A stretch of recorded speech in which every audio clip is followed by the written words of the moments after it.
Hello and welcome. It is good to have you here today. We are going to be looking at the celestial energies, the lunar energies, and of course the messages and the tarot forecast, along with some of the messages that want to come through from our healing angels. So with that, let's begin. From the celestial forces, we are at Saturday, April 18th, 2020. You are here at exactly the right reason. So be ready to receive, sit back, relax, breathe. And the intention really here is to receive the messages that are right for you. This is a general message, so it's for the collective, and certainly accept what resonates with you. Now, the day Saturday, governed by Saturn, this is the ultimate healer, right? This is the father teacher. And Saturn is the school of hard knocks. There are no free lunches. You are learning at a premium. These are hard lessons. This is tough love, but needed, necessary. Anyone who's a parent of a child kind of knows this, right? So just keep that in mind. It's certainly got that malefic energy, which is really not a soft-hearted energy, but it's certainly there for our highest good, and there's lessons that are going to come through it. And Saturn has been, at this time, very pronounced. There's a Saturn return of sorts, and we will get into that in depth, but just know that the day Saturday is governed by Saturn, so we've got that energy, and we'll keep that in our back. We'll keep that in the back of our minds. Now, the other thing is that the moon is in the waning part, which means that it's sort of breathing out up until we head to the new moon. And so what does that say? It's really about a time frame of letting go, releasing, surrendering some of the things, exhaling. It's in that exhale breath. What can you release? We've got the moon in Pisces, so it's really, where are you being overly sensitive? What really deep spiritual lessons might be learned at this time? Time for reflection and deep breathing, and certainly deep exhalations. So with that, let's also look at the magic of numbers, right? We are governed universally in the year 2020 by the energy of 4, very much about foundations. This is the one energy that really wants you to stick within that square box and look at roots and structures and foundations. And it's that rootedness, routines, home and family. As well, amplified in the month of April is again that 4 energy, because we are in the month of April, which carries with it that 4 energy as well. On the 18th, which is Saturday, we've got culmination, so end of cycles, things that you're wrapping up.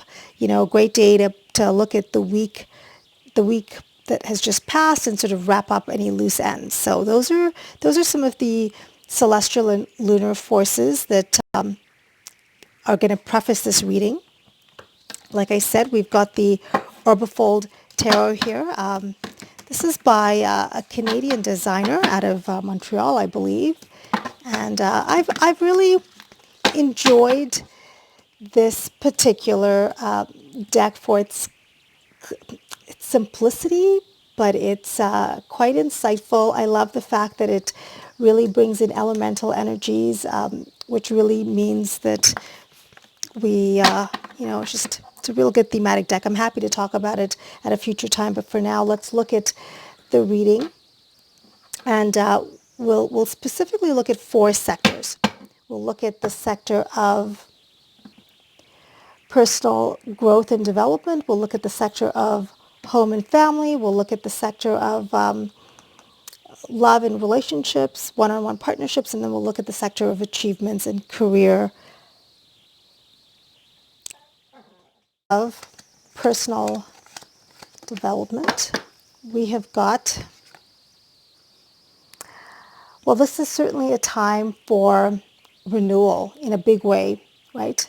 We've got some real big energy here on the personal front. You've got to really go within and look at structures within your life that are serving you and serving your highest good, and taking you on that right path and reminding you of your northern star, and anything that isn't really needs to be shattered. You need to break free from it.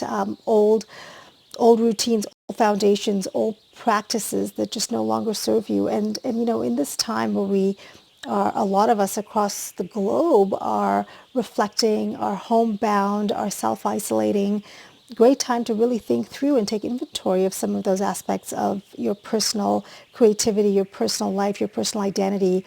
Are you where you want to be? Is it duty versus desire? Some of those big introspective questions.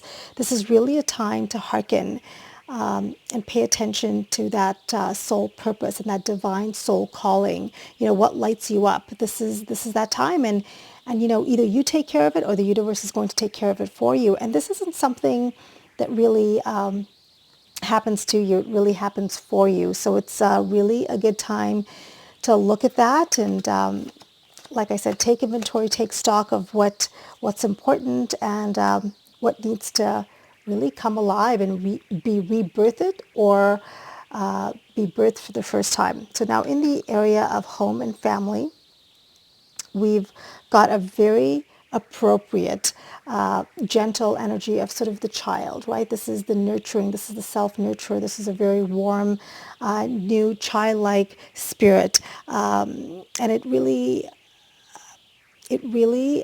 encourages you and reminds you to be gentle with yourself. So self-care is really important at this time. It's a weekend, it's a Saturday, so make some time during that Saturday to really spend time. And water is indicated here. So maybe, a deep cleansing bath, a salt detox bath, walk if you're anywhere near a body of water, sit and reflect. Even if you have a personal water fountain at home, this might be a good time to sit and if you are going to a park with water or, it might be a great family activity. But really the reminder is there to be gentle with yourself, be gentle with the members of your family and your household. And yeah, water can be a really calming effect. And the one additional message that is coming through is to really be hydrated. Stress is a depleter. Really focus on hydration at this time. So in the sector of personal relationships, one-on-one marriage relationships, one-on-one romantic relationships, let's look at what wants to come through there. Okay, well, real passionate energy. This is, an energy that says move forward with passion, ignite that light. Very much kind of like that Saturday date night flair and feeling that comes up. Real action oriented. If you're going to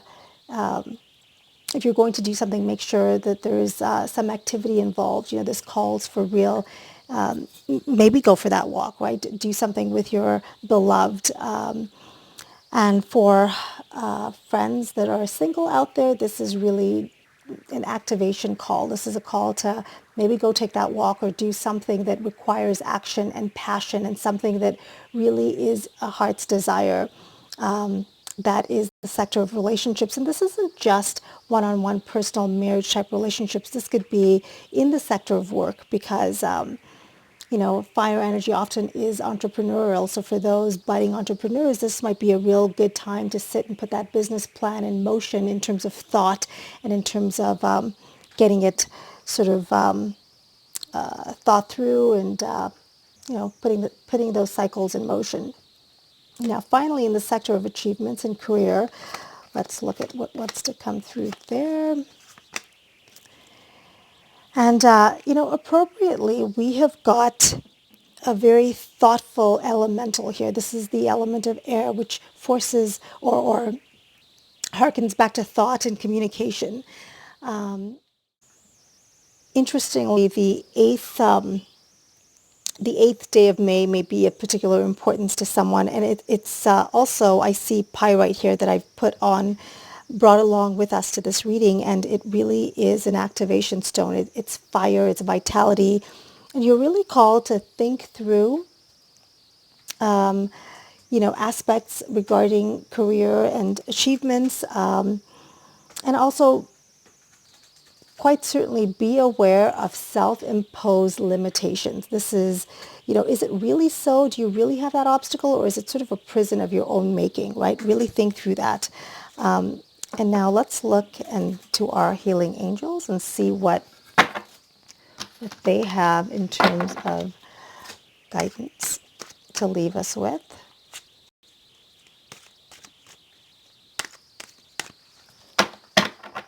Okay, so our most benevolent healing guides of love and light, what final message do you wish to leave us with? What is the most important thing for us to know?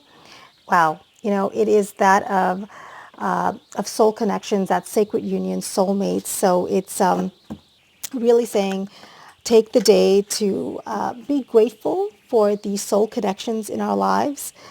And that doesn't necessarily have to be a romantic partner. Our soulmates could be our pet. Our soulmates could be our mother. Our soulmates could be someone that just resonates with your soul, right? A really good friend.